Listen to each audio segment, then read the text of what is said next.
السلام علیکم، میں ہوں بابر عارف اور آج 14 اگست ہے اور 14 اگست کے لیے ہم اسپیشل ریکارڈنگ کر رہے ہیں۔ آج ہمارے ساتھ دوست ایک موجود ہیں، ہمارے عباد بھائی ہمارے ساتھ موجود ہیں۔ آج 14 اگست ہے تو سوچا کہ کچھ اسپیشل ریکارڈ کرتے ہیں، کیونکہ بہت سے لوگ جو ہیں وہ تو خوش ہو رہے ہیں آج اور باجے بھی بجا رہے ہیں، اور کچھ ہم جیسے جو لوگ ہیں وہ تھوڑا سا ہسٹری کا ٹچ دے کر کچھ سوچ رہے ہیں، کچھ خاص طرح سے ایک اپنی نگاہیں دوڑا رہے ہیں اور تھوڑا سا پیچھے سیڈ میوزک بھی چلا رہے ہیں کہ یہ کیا ہوا ہے۔ اور یہ جو پارٹیشن ہوا تھا 1947 میں، اس پر لوگوں کی زندگیاں نکل گئیں، یہ جانتے ہوئے، یہ سمجھتے ہوئے کہ یہ جو پارٹیشن ہوا تھا یہ کس حد تک صحیح تھا، کس حد تک غلط تھا، اس میں کیا خرابیاں تھیں، ہمارا ملک جو ہے یہ کس طرح بنا، آخر ہوا کیا۔ جو ڈاکٹر اشتیاق احمد صاحب ہیں، پروفیسر ڈاکٹر اشتیاق احمد جو سویڈن میں ہوتے ہیں، انہوں نے تو باقاعدہ اس پر کتابیں بھی لکھی کہ ان کی مشہور کتاب ہے پاکستان دا گیریجن اسٹیٹ، اور جناح پر بھی ان کی کتاب ہے کہ Jinnah this success failure and role his history, اور اس کے علاوہ پنجاب پر ان کی کتاب ہے دا پنجاب بلڈ۔ تو ان کی ایک پوری زندگی اس پر نکل گئی کہ یہ ہوا کیا ہے اور کیا وجہ ایسی پیش آئی کہ ہمارے ساتھ اس طرح کے واقعات ہوئے اور ایک الگ ملک بنا۔ تو عباد بھائی، آپ اس میں کیا کہتے ہیں؟ کیونکہ میں یہ سمجھتا ہوں کہ جو بھی ملک بنتا ہے یا جس بھی طرح کی تحریکیں ہر جگہ چلتی ہیں، اس طرح کے انقلاب اگر کہیں پر بھی آتے ہیں، ویسے یہ انقلاب نہیں ہے، تو اس میں ایموشنز جو ہیں، جذبات جو ہیں، ان کا بہت بڑا کردار ہوتا ہے۔ آپ جو کسی کے بھی جذبات کو سامنے رکھتے ہوئے، جذبات سے کھیلتے ہوئے آپ کچھ بھی بنا سکتے ہیں، اور عوام جو ہے وہ ہوتی جذبات کے پیچھے، ایک ردم کے پیچھے اگر آپ اس کو لگا دیں گے تو وہ اسی طرح چلنا شروع کر دے گی۔ تو کیا کہتے ہیں اس پر؟ تو دیکھیں، اس کے کچھ پہلو ہیں۔ سب سے پہلے تو ہم جو ہے وہ اس کے کچھ ہسٹری پر بات کرتے ہیں کہ جیسے آپ نے کہا کہ یہ جذبات سے جو ہے کھیل کر جو جذباتی لوگ تھے ان کو مطلب اس طرح سے جو ہے ملک کو آزاد کروانے میں ایک جدوجہد اسٹارٹ کی گئی۔ تو دیکھیں، یہ سب سے پہلے جو ہے ایک اگر ہم ہسٹری میں دیکھیں پچھلے، تو یہ پاکستان جو ہے وہ بننے کی جو وجوہات تھی وہ کیا تھی کہ پاکستان جو ہے وہ کیوں ہم ایک آزاد ریاست چاہتے تھے، کیوں جو ہے وہ ہم ایک ساتھ مل کر نہیں رہنا چاہتے تھے ہندوؤں کے ساتھ، اور ہمیں مسلمانوں کو ایک الگ ریاست کی ضرورت جو ہے وہ پیش آئی۔ تو یہ بانیان پاکستان جو تھے سب سے پہلے تو تحریک تو بہت پہلے سے جو ہے وہ چلائی گئی تھی۔ یہ کافی سارے جو بزرگان تھے انہوں نے اسٹارٹ کی تھی، جیسے علامہ اقبال صاحب نے اسٹارٹ کیا تھا کہ جو ہے ہم نے ایک خواب دیکھا ہے کہ مسلمانوں کے لیے ایک الگ ریاست ہونی چاہیے۔ بیسیکلی اس میں ایک جو میں مین سمجھتا ہوں کہ جو سرمایہ دار تھے ہمارے، وہ یہ سمجھتے تھے کہ ہم تو کبھی بھی اوپر نہیں آ سکیں گے، کیونکہ ہم تو مائنورٹی میں ہیں، اور جو جن کی میجورٹی ہے مطلب کہ ہندوؤں کی، وہ ہمیں کبھی بھی آگے نہیں آنے دیں گے۔ تو انہوں نے سوچا کہ ہم اپنا ملک بناتے ہیں جس میں سب کچھ ہمارا ہو، ہماری ذاتی جائیدادیں ہوں، جو کہ آج بالکل ویسا ہی ہے۔ اور جو ہماری بیوروکریسی تھی وہ ساری کی ساری بھی یہی چاہتی تھی کہ ہم اگر یہاں ہی رہیں گے تو ہم کبھی بھی اوپر نہیں آ سکتے، کیونکہ جو ہندو تھے، کانگریس کے لوگ تھے، وہ زیادہ پڑھے لکھے تھے۔ تو انہوں نے مل کر یہ سارا ایک وہ جو چیز رچائی ہے وہ آج ہمارے سامنے۔ اور پھر 10 سال جو تھے اس سے پہلے بھی 47 میں ایک دم تو نہیں تحریک چلی اور کچھ بھی ہو گیا، اس سے پہلے سے وہ کام ہو رہا تھا کہ لوگوں کے جذبات کو ابھارا جا رہا تھا کہ ہندو اور مسلمان جو ہیں وہ ایک ساتھ رہ ہی نہیں سکتے، ہندو مسلم جو ہیں وہ ان کی لڑائی ہے، یہ دشمن ہیں، اور دو قومی نظریہ جو ہے ہمارا، یہ ایک ساتھ رہ ہی نہیں سکتے، لہٰذا انہیں الگ ہی ہونا ہے۔ تو مذہب کی بیس پر انہوں نے پوری کمپین چلائی، اور آپ دیکھیں کہ ایک ایسا ملک جو بنتا ہے صرف اس وجہ سے، اس ایموشن پر کہ ہم ہندو کے ساتھ نہیں رہ سکتے، اور جیسے ہی ہم آزاد ہوتے ہیں اس کے بعد جناح صاحب کہتے ہیں کہ یہاں پر ہندوؤں کو حقوق ملیں گے۔ بھائی، اگر ہندوؤں کو حقوق ہی دینے تھے, وہی سب کچھ ہونا تھا, تو یہ ملک ہی کیوں بنایا؟ اگر ہمیں کوئی مسئلہ ہی نہیں تھا ہندوؤں کے ساتھ رہنے سے, بیسک جو پوائنٹ تھا ہمارا وہ تو یہی تھا کہ ہم ہندوؤں کے ساتھ نہیں رہ سکتے, اسی لیے ہم نے الگ ملک بنایا. تو یہ پورے جو جذبات تھے ہمارے, وہ دینی اعتبار سے ہوں یا نیشنلٹی کے حساب سے ہوں, جو کہ بعد میں پوری کی پوری مسخ کر دی گئی. آپ شاید کچھ کہنا چاہ رہے ہیں, میں پھر اس پر بات کروں گا کہ ہمیں کس طرح سے ہماری جو نیشنلٹی ہے, ہم جو 1000 سال سے یہاں پر وادی سندھ کے باسی ہیں, انہیں اٹھا کے باہر پھینک دیا, اور 47 میں ایسا لگا کہ نئی نئی ریاست بنی ہے, اور آج ہی ہم پیدا ہوئے ہیں, اور پہلا جو پاکستانی تھا وہ محمد بن قاسم تھا. دیکھیں بابر بھائی, بالکل آپ کی بات جی بالکل درست ہے کہ دیکھیں یہ تو ایک کمپین پوری چلتی آ رہی تھی, بہت عرصہ دراز سے جو ہے یہ کمپین چلتی آ رہی تھی. ملک جو ہے وہ آزاد ہونا چاہیے, ہم مسلمانوں کے لیے آزاد ریاست ہونی چاہیے, جبکہ ہندو اور سکھ جو تھے وہ اس طرح کا کچھ نہیں چاہتے تھے. اور دیکھا جائے تو جو اس ٹائم کے برٹش تھے جن کی حکومت تھی, جو کہ لاسٹ جو وائسرائے تھے لارڈ ماؤنٹ بیٹن, اور اس سے پہلے ویول, تو ان کے بھی جو تعلقات تھے وہ جناح صاحب کے ساتھ کچھ اچھے نہیں تھے. وہ بھی جو ہے ان کے ساتھ یہ نہیں چاہتے تھے کہ کوئی پاکستان جو ہے بنے, کوئی مسلمانوں کی الگ ریاست بنے. اور جو سکھ تھے وہ بھی, کیونکہ اس جہاں پہ ابھی ہم پاکستان میں ہیں, یہاں پہ اس وقت سکھ جو تھے وہ ایک وسیع تعداد میں رہتے تھے, اور ان کے جو ہے وہ بڑے بڑے جو لوگ تھے ان کے بڑے عہدوں میں فائز تھے. تو ان کے لیے یہ بڑی مشکل تھی, کیونکہ اگر آزاد ریاست بن گئی ہے, مسلمان وہاں پہ رہیں گے, تو یہاں ضروری ہے ان کو ہجرت کر کے جانا پڑے گا یہاں سے. تو پھر ان کے جو لوگ تھے جو مطلب بڑے عہدوں پر فائز تھے, تو ان کے لیے تو یہ بہت مشکل بات جو ہے ثابت ہو گئی کہ ان کو پھر جو مسلمان تھے وہاں پر, انہوں نے بھی جو ہے وہاں سے تیاری کی, اور کہ بھئی ہم جو ہے ابھی آزاد ہیں, ہم اپنے ملک میں جو ہے جاتے ہیں. لیکن اس کا یہ ایک نقصان جو ہے وہ مسلمانوں کو جو وہاں پہ رہ گئے, دیکھیں ابھی بھی مسلمان جتنے پاکستان میں رہتے ہیں اس سے زیادہ تعداد میں ابھی بھی ہندوستان جو انڈیا ہے وہاں پہ مسلمان رہتے ہیں. تو اس سے انہوں نے یہ بھی سوچنا چاہیے تھا کہ اگر ہمارے اس قدم سے جو لوگ یہاں پر رہ جائیں گے, جو کہ ہجرت کر کے نہیں پہنچ سکیں گے اپنی جو پاکستان میں, تو ان کے ساتھ بھی تو کچھ وہ غلط کر سکتے ہیں نا ان فیوچر. اور جو یہاں پہ تو پھر قائد اعظم صاحب نے جو ہے ملک بنانے کے بعد یہ دیکھا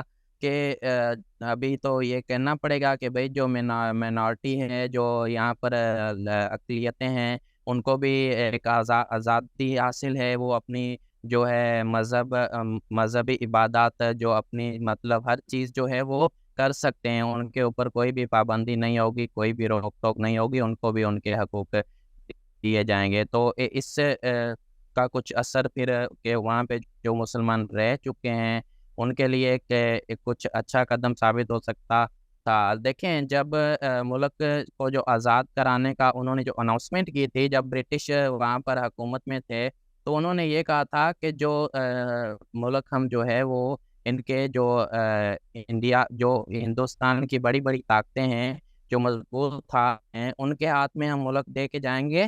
کب تک؟ جون 1948 تک, یعنی جون 1948 تک. لیکن پھر انہوں نے ایک دم سے جو ہے وہ ایڈوانس میں جو ہے اگست میں, اس سے پہلے جو ہے وہ سوچ لیا کہ نہیں بھائی ابھی جو ہے نا ان کو آزاد کر دینا چاہیے. تو کیونکہ وہ پھر اس ٹائم کا جو ماحول تھا وہ کچھ خراب ہو رہا تھا, تو اسی وجہ سے انہوں نے جو ہے وہ ان کے حوالے کر کے اور خود جو ہے وہ چلے گئے. تو بالکل ایسا ہی ہے. اور جب ہجرت ہوتی ہے تو وہ 6% 5% ہجرت ہوتی ہے, تو وہ جو جذبات ابھارے گئے تھے اس میں اگر مسلمانوں کی ہی خیر خواہی صرف مقصود ہوتی, تو ہم یہ سوال رکھ سکتے ہیں کہ پھر وہاں پر جو اکثریت مسلمانوں کی تو وہاں رہ گئی, تو ان کے ساتھ ہندوؤں نے کیا سلوک کرنا تھا؟ اگر ہم نے مسلمان اور ہندو کی بیس پر ہی تفریق کی ہے, تو وہاں پر ہندوؤں کے ساتھ کیا سلوک ہونا تھا؟ جو کہ آج یہ بھی ایک نیریٹو پھیلایا جا رہا ہے کہ یہاں پر کہ انڈیا جو ہے وہ مسلمانوں پر بہت زیادہ ظلم کر رہا ہے, وہ تو ظلم و جبر کی زندگی گزار رہے ہیں. اور دوسری بات کہ اگر ہم اس سب چیز کو چھوڑ دیں کہ پاکستان کیوں بنا, کیسے بنا. نیشنز ایسے ہی بنتی ہیں, صحیح ہے, بن گیا پاکستان. اب اس کے بعد کی بات کر لیتے ہیں کہ چلو ایک چیز بن گئی, اب اس کے بعد کوئی پلان ہوتا ہے انسان کے پاس کہ ہم نے چلانا کیسے. ایک ملک تو تھا کہ رٹ لگائی ہوئی تھی, الگ ملک بنانا ہے, الگ ملک بنانا ہے. وہ علامہ اقبال پر بھی ڈال دیا کہ علامہ اقبال نے یہ خواب دکھایا تھا. اچھا, وہ خطبہ الہ آباد ہے, اس میں تو نظر نہیں آتا پاکستان کا جو خواب ہے, وہ خطبہ الہ آباد میں نظر نہیں آتا, لیکن ایک ہے کہ انہوں نے دیا تھا. پھر اس کے بعد کہ جو بھی تھا, خیر ایک خواب تھا, ایک کچھ بھی تھا.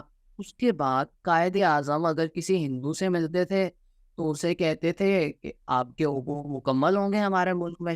مسلمان سے ملتے تھے, اسے کہتے تھے ملک ہی اسلامی ہوگا. ایک جگہ کہتے تھے آئین جو ہے وہ قرآن و سنت ہوگا. 11 اگست کی جو ساری کی ساری تقریر ہے, وہ ساری تقریر سیکولرزم پر بیس کرتی ہے کہ آئین کا ریاست کا مذہب سے کوئی لینا دینا نہیں ہے. صحیح ہے. میں نے بہت دفعہ بہت سے ہمارے جو بھائی ہیں انہیں میں نے کہا ہے کہ مجھے اس جو یہ جملہ ہے قائد اعظم کا, آپ مجھے اس کا مطلب سمجھا دیں کہ ریاست کا مذہب سے کوئی لینا دینا نہیں.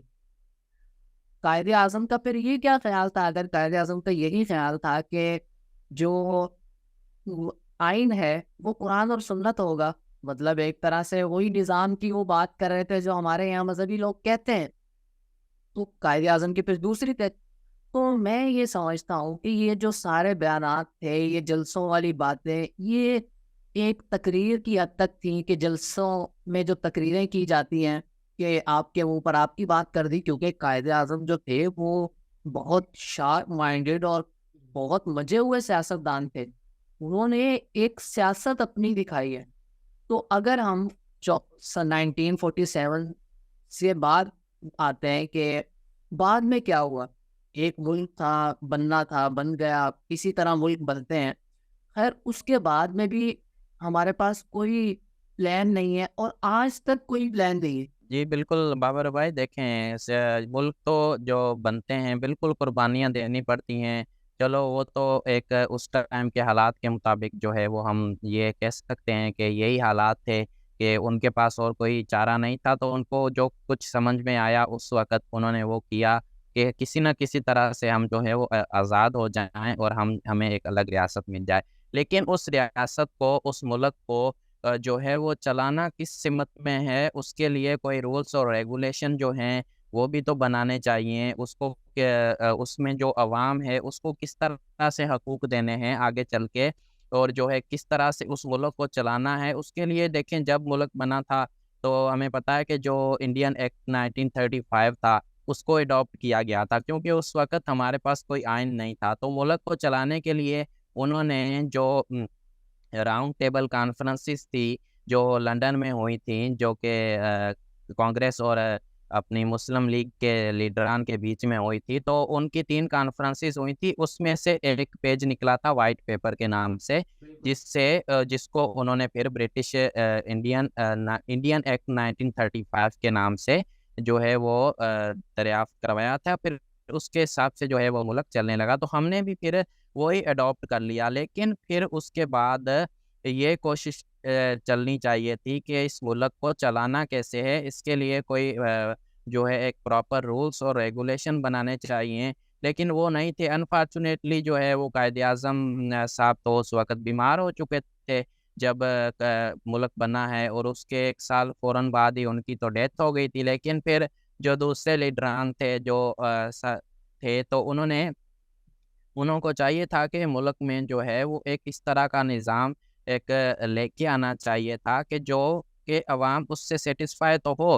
چودھری محمد علی صاحب جو ہیں وہ ایک آئین بناتے ہیں کہ اس پاکستان کو جو ہے وہ اسلامی ملک ہے, اور اس کو جو ہے جو لیڈر ہوں گے, جو صدر صاحب میں ہوں گے وہ مسلمان ہوں گے, اور کچھ چیزیں جو اس نے اپنی بتائی تھیں. پھر ایوب صاحب جو ہے وہ 49 میں تو قرارداد مقاصد پیش ہوئی تھی.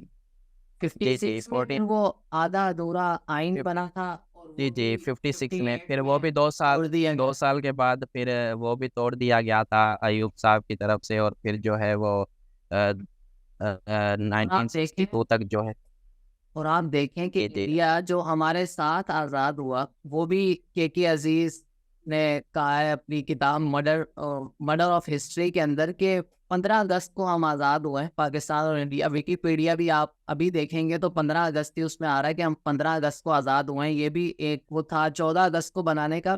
خیر، کوئی بھی ملک بنتا ہے تو سب سے پہلی چیز یہ ہوتی ہے کہ آپ نے اپنا آئین بنانا، کہ آپ نے اپنے ملک کو چلانا کیسے، آپ ساری چیزیں اس کے اندر بتا دیتے ہیں۔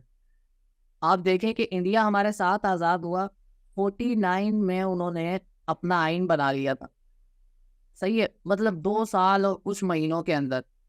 اور جو ہمارا آئین ہے وہ 56 میں پہلے بنا، وہ بھی آدھا ادھورا، اور وہ 58 میں توڑ دیا گیا، اور پھر 26 سالوں بعد یعنی کہ ہم نے 73 میں آئین اپنا بنایا، اور اس کے اندر بھی گنجائش ہے کہ آپ کر سکتے ہیں اس کے اندر چینج۔ تو ہمارا جو ایک پورا سسٹم ہے، وہ جو فیض کی نظم ہے، تو اس نے اتنا پہلے یہ ساری باتیں کی تھی جو آج ہم بیٹھ کر کر رہے ہیں، سیم باتیں آج بھی وہی ہے۔ تو وہ نظم پہلے تو ہم اس کو سنتے ہیں اور اس کی تشریح بھی کرتے ہیں، آپس میں سمجھتے ہیں، جی جی اور آڈینس بھی سمجھے گی، ظاہر سی بات ہے کہ یہ کیا نظم میں ایک جو میسیج ہے، ایک مقصد ہے اور ایک درد ہے۔ یہ پوری نظم جو ہے نا، میں اس کو کئی بار پڑھ چکا ہوں، کئی بار اس کو صحیح طریقے سے سمجھ چکا ہوں۔ یہ ایک درد بھری نظم ہے، اس میں ایک درد ہے جو پاکستان کے بارے میں ہے۔ تو نظم یہ ہے کہ جب دکھ کی ندیاں میں ہم نے جیون کی ناؤ ڈالی تھی، ناؤ مینز کشتی، تھا کتنا کسبل باہوں میں، کسبل مینز طاقت، جب دکھ کی ندیاں میں ہم نے جیون کی ناؤ ڈالی تھی، تھا کتنا کسبل باہوں میں، لہو میں کتنی لالی تھی، یوں لگتا تھا 2 ہاتھ لگے اور ناؤ پورم پار لگی، ایسا نہ ہوا ہر دھارے میں، کچھ اندیکھی منجدھاریں تھی، مطلب کچھ اندیکھے طوفان بھی تھے، مطلب ہم تو نہیں سوچ رہے تھے اس طرح کی کوئی بھی بات، ہم سوچ ہی نہیں رہے تھے، لیکن کچھ اندیکھی منجدھاریں تھی، کچھ مانجھی تھے انجان بہت۔ مانجھی مینس کے کشتی چلانے والا، ایک کشتی تو ہے وہ لے بھی لئی، اس کو ڈال بھی دیا پانی کے اندر، لیکن مانجھی انجان ہے، چلانا کیا ہے، پلان کیا ہے، پلان ہے ہی نہیں۔ تو کچھ اندیکھی منجدھاریں تھی، کچھ مانجھی تھے انجان بہت، کچھ بے پرکھی پتواریں تھیں۔ پتوار مینس کہ وہ جو ڈنڈا ہوتا ہے جو پانی کو پیچھے کی طرف دھکیلتا ہے اور کشتی آگے چلتی ہے، تو ہماری تو وہ بھی سنگھی نہیں تھی، کچھ بے پرکھی پتواریں تھیں۔ اب جو بھی چاہو چھان کرو، اب جتنے چاہو دوش دھرو، ندیاں تو وہی ہے ناؤ وہی، اب جتنی بھاگ دوڑ کر لو، اب جتنے چاہو دوش دھرو، ندیاں تو وہی ہے ناؤ وہی، اب تم ہی کہو کیا کرنا ہے، اب کیسے پار اترنا ہے۔ اب ملک بن گیا، سارا کچھ گلے میں آ گیا، 48 میں ایڈ لینے کے لیے بھیج دیا، جو امریکہ جا رہا تھا بندہ، قائد اعظم نے اس کے ہاتھ بھیج دیا کہ یار کوئی پیسے مل جائے، تو اب تم ہی کہو کیا کرنا ہے، اب کیسے پار اترنا ہے۔ جب اپنی چھاتی میں ہم نے اس دیش کے گھاؤ دیکھے تھے، گھاؤ مینس کے زخم، جب اپنی چھاتی میں ہم نے اس دیش کے گھاؤ دیکھے تھے، ہاں ویدوں پر وشواس، بہت وشواس تھا یار، ہو جائے گا، پار لگ جائیں گے ہم تو، اور یاد بہت سے نسخے تھے، یوں لگتا تھا بس کچھ دن میں ساری بپتا کٹ جائے گی، بس کچھ دن ہے اور سب کہانی جو ہے وہ ختم ہو جائے گی، یہ جتنا بھی ظلم زیادتی جبر جو بھی ہے یہ سب تو ختم ہو جائے گا اور سب گھاؤ بھر جائیں گے۔ ایسا نہ ہوا کہ روگ اپنے. کچھ اتنے ڈھیر پرانے تھے وید ان کی ٹوہ پا نہ سکے. وید جو تھے نا وہ بھی ان تک نہیں پہنچ سکے. ہمارے جو زخم تھے وہ تو اتنے گہرے تھے اور ٹوٹ کے سب بیکار گئے. اب جو بھی چاہو چھان کرو, اب جتنے چاہو دوش کرو, اب جتنا مار لو. چھاتی تو وہی ہے, گھاؤ وہی. اب چھاتی بھی وہی ہے, زخم بھی وہی ہے. اب تم ہی کہو کیا کرنا ہے, یہ گھاؤ کیسے بھرنا ہے. تو فیض کی یہ جو پوری نظم ہے, یہ ندیاں میں ناؤ بھی ڈال لی, صحیح ہے, اس کے اندر بیٹھ بھی گئے, لیکن ملا جو ہے جس نے کشتی چلانی ہے, مانجھی جو ہے, اس کو کشتی چلانی نہیں آتی. اس کو پلان ہی نہیں پتا کہ جانا کس طرف ہے. اور جتنے بھی وہ وشواس وغیرہ تھے ویدوں پر, اور جو کچھ بھی ایک سوچا ہوا تھا کہ یار اس طرح ہو جائے گا, ساری کہانی, ساری بپتا جو ہے وہ تو کٹ جائے گی, زخم جو ہے وہ بھر جائیں گے. لیکن وہ جو سارے ٹوٹکے تھے وہ سارے بیکار چلے گئے. اب سب کچھ آپ کے سامنے ہے, اب جو بھی چاہو چھان کرو. اب یہ جو گھاؤ ہے یہ لگا ہوا ہے, بھرنا کیسے؟ تو جی جی بولیں. جی جی بالکل بابر بھائی. دیکھیں اس میں فیض احمد نے پوری جو ہے نا ایک پاکستان کا پورا جو ہے وہ جب سے یہ بنانے کی کیمپین چلی ہے, پورا نچوڑ اس نے ایک ہی نظم میں بتا دیا ہے. بالکل ایسا ہی ہے کہ اس وقت تو ہمیں یہ ریٹ لگی ہوئی تھی کہ جی ہمیں ایک آزاد ملک چاہیے, تو اس کو بنا تو لیا چلو ہم نے, لیکن اس کو پھر ایک چلانے کے لیے جو ہے وہ چیزیں ہمارے پاس اس وقت نہیں تھیں. جیسے آپ نے کہا کہ قائد اعظم صاحب نے بھی 48 میں جو ہے وہ بھیج دیا تھا کہ ہمیں جو ہے کچھ دے دو, تو وہ آج تک ہمیں وہی چیزیں مل رہی ہیں جو ہم نے ان سے مانگی تھی. دیکھیں یہاں پہ جو ہے نا, ہم اگر بات کریں ہندوستان کی, تو دیکھیں وہ بھی تو ہمارے ساتھ ہی آزاد ہوا ہے, لیکن وہاں کی جو ہے آبادی بھی ہم سے بہت زیادہ ہے اور بہت بڑا ملک ہے. یا تو ان کے لیے حالانکہ یہ ایک بہت بڑا چیلنج تھا کہ اس کو کیسے انہوں نے ایک مینٹین کرنا ہے, ایک نیا, کیونکہ ایک نیا ملک بنا ہے, اس کو پھر چلانا ہوتا ہے. یہ بہت سارے چیلنجز ہوتے ہیں. بنانا کوئی چیز جو ہے وہ بنانا بہت آسان ہوتا ہے, لیکن اس کو چلانا بڑی مشکل ہوتا ہے. جیسے وہ ہم بھی مثال دیتے ہیں نا کہ بھائی اسٹوڈنٹس کو کہ پہلی پوزیشن لینی جو ہے وہ آسان ہوتی ہے, لیکن پھر اس کو برقرار رکھنا جو ہے وہ بہت مشکل ہوتا ہے. آپ دیکھیں کہ پاکستان جب بن بھی گیا تو بننے کے فوراً بعد جو گورنر جنرل کا عہدہ تھا وہ قائد اعظم نے لے لیا.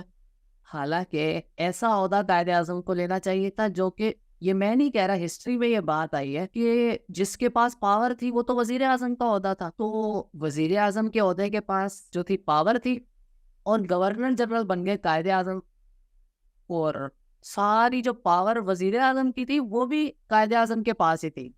تو پہلے دن سے ہمارے یہاں پر یہ تفریق ہو گئی کہ عہدہ کسی اور کے پاس ہے, پاور کسی اور کے پاس.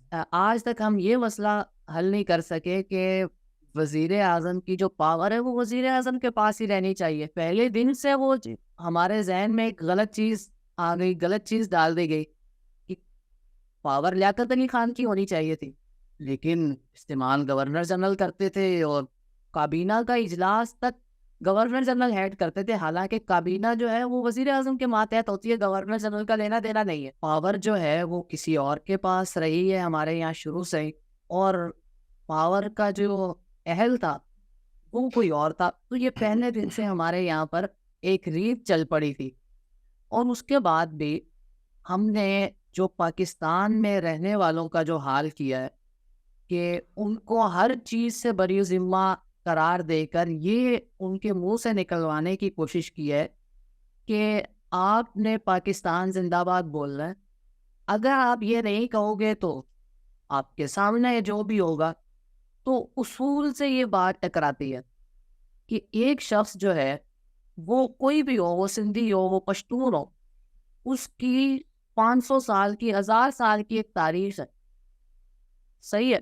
وہ اپنی تاریخ کو چھوڑ کر وہ ایک دم وہ کیسے کسی بھی بات کا اقرار کر سکتا ہے کہ میں جو بھی تھا کل تک, وہ کل تک تھا, آج سے میری نئی پیدائش ہوئی ہے, ایک نئی ہسٹری ہوئی ہے. وہ جیسا کہ وہ ایک ہے, مجھے اس کا نام بھول رہا ہے, وہ اس نے کہا کہ میں یہاں سے بیٹھ کر جج کر رہا ہوں کہ چاند پر ایک گڑیا ہے وہ چرخا کاٹتی ہے. کہتا ہے اگر میں چاند پر جاؤں گا اور وہاں دیکھوں گا کہ چاند پر تو ریت ہے تو میں مان جاؤں گا کہ چاند پر ریت ہے. چاند پر ریت ہوتی ہے. مجھے کس بات نے روکا ہوا ہے کہ میں ریت دیکھنے کے بعد بھی کہوں کہ نہیں ریت نہیں ہے, گڑیا ہی ہے. تو اگر حقیقت جو ہے, ہر چیز کو آپ کو سچ کی کسوٹی پر پرکھنا چاہیے کہ سچ کیا ہے. اگر آپ کو لگتا ہے کہ یہ سچ ہے تو آپ اسی پر رہیں, ورنہ آپ اس کو سچ کی کسوٹی پر تو لائیں. یہ ڈاگماز, یہ جو اصول ہیں ہمارے ذہنوں کے, یا میں نے جو سوچا ہوا ہے کہ یہی سچ ہے, اس سے نکل کر آپ اس کو سچ کی کسوٹی پر لائیں. اگر وہ پورا اترتا ہے تو ٹھیک ہے. اگر آپ کو لگتا ہے کہ یہ تو ساری ریسرچ جو ہے, ریسرچ کا جو بیسک اصول ہے, بیسک اس کا جو پوائنٹ ہے وہی یہ ہے کہ آپ نے پہلے سے نتیجہ نکالے بغیر ریسرچ کرنی ہے. آپ تبھی کسی نتیجے پر پہنچیں گے. اگر آپ نے پہلے سے ہی نتیجہ نکالا ہوا ہے تو آپ کبھی بھی کسی پوائنٹ پر نہیں پہنچ سکتے, کیونکہ آپ نے تو پہلے سے یہ ایک چیز طے کی ہوئی تھی کہ یہ ہے بھائی فائنل جو میری پروڈکٹ ہے وہ یہی ہے. تو ہمارے یہاں پر جو تھیسز لکھے جاتے ہیں, آپ کو زیادہ پتہ ہے, جو بھی یونیورسٹیز میں اندر چل رہا ہے, تھیسز لکھا جاتا ہے وہ بعد میں وہی ہوتا ہے کہ وہ پڑا ہوتا ہے ردی کے اندر. کیا کہتے ہیں اس پر؟ جی جی بالکل بابر بھائی. دیکھیں یہ جو آپ نے پہلے بات کی, تھوڑا سا میں اس میں اضافہ کرنا چاہوں گا کہ پاور کسی اور کے پاس ہوتی ہے, ہونی کسی اور کے پاس چاہیے. یہ تو شروع سے چلتا آ رہا ہے, جب سے ملک آزاد ہوا ہے, جب سے پاکستان بنا ہے, اس ٹائم سے لے کر ابھی تک جو ہے وہی چیز چلتی آ رہی ہے.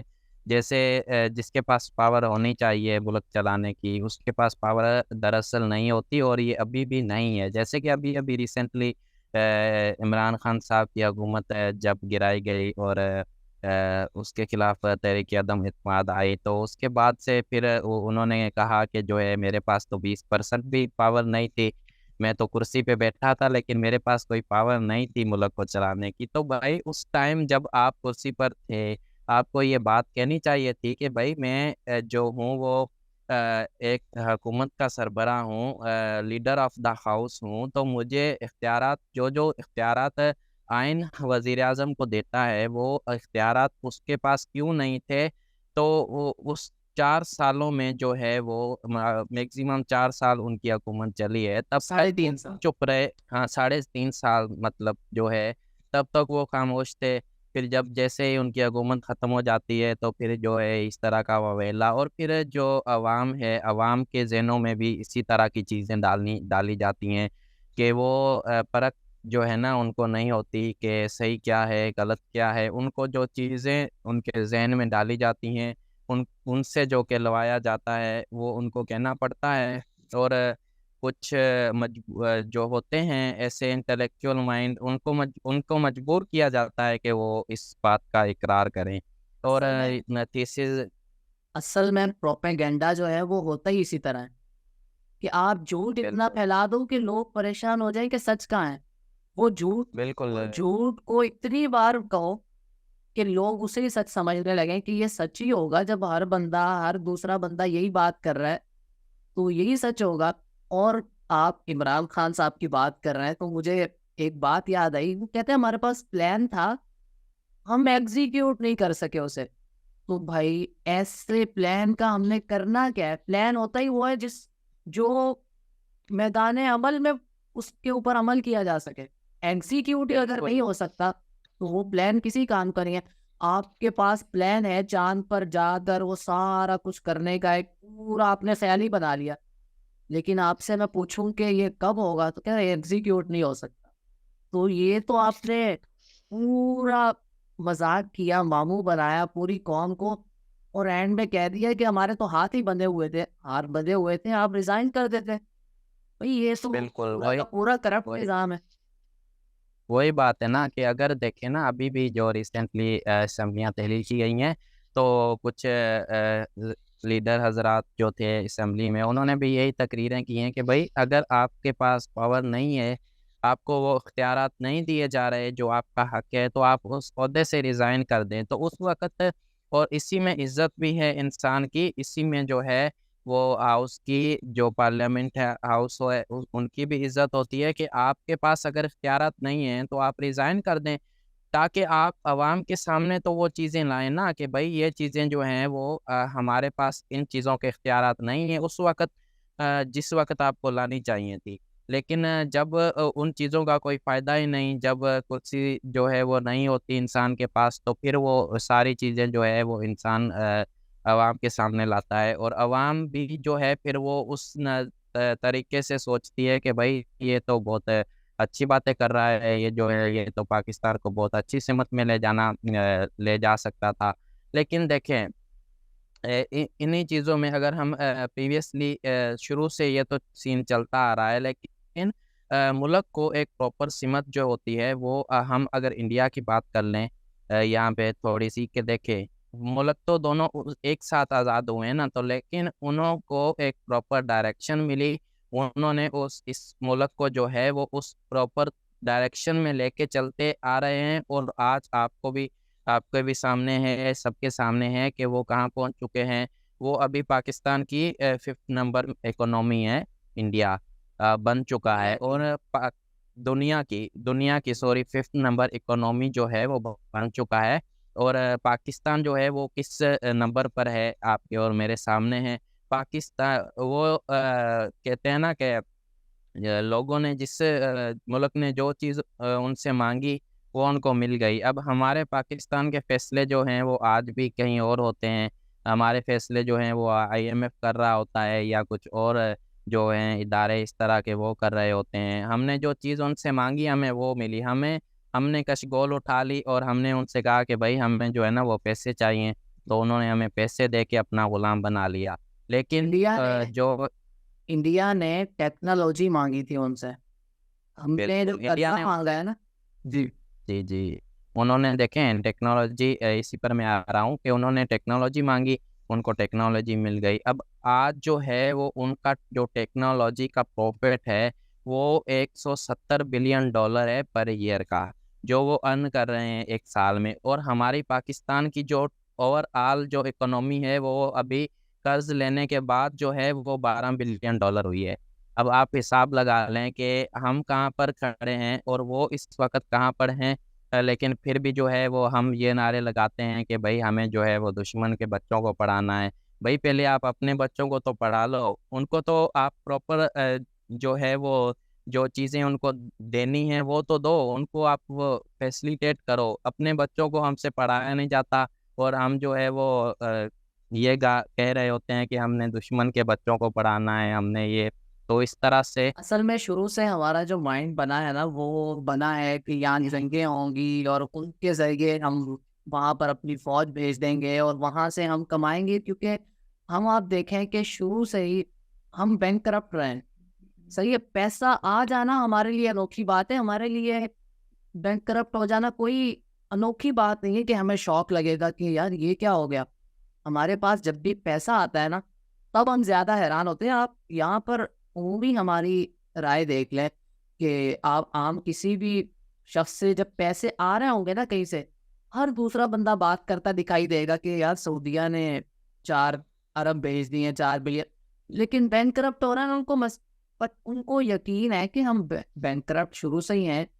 جنگیں ہوتی تھی، ہم اپنی سہولیات دیتے تھے، کرائے پر ہم جاتے تھے، اس کے بدلے میں ہمیں پیسہ ملتا تھا، اور شروع سے ایسا ہوتا ہے۔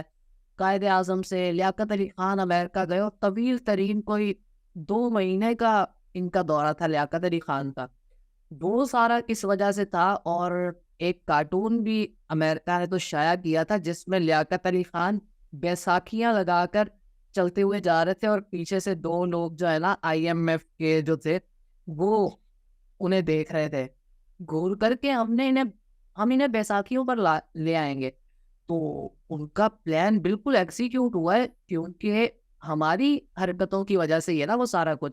پھر ایوب خان کا پورا وہ قرضہ لینے والا ایک پورا سسٹم جو تھا، اور ضیاء الحق تو اسے مونگ پھلی کہتا تھا، جو ایڈ ملتی تھی نا، جو اگر کم ملتی تھی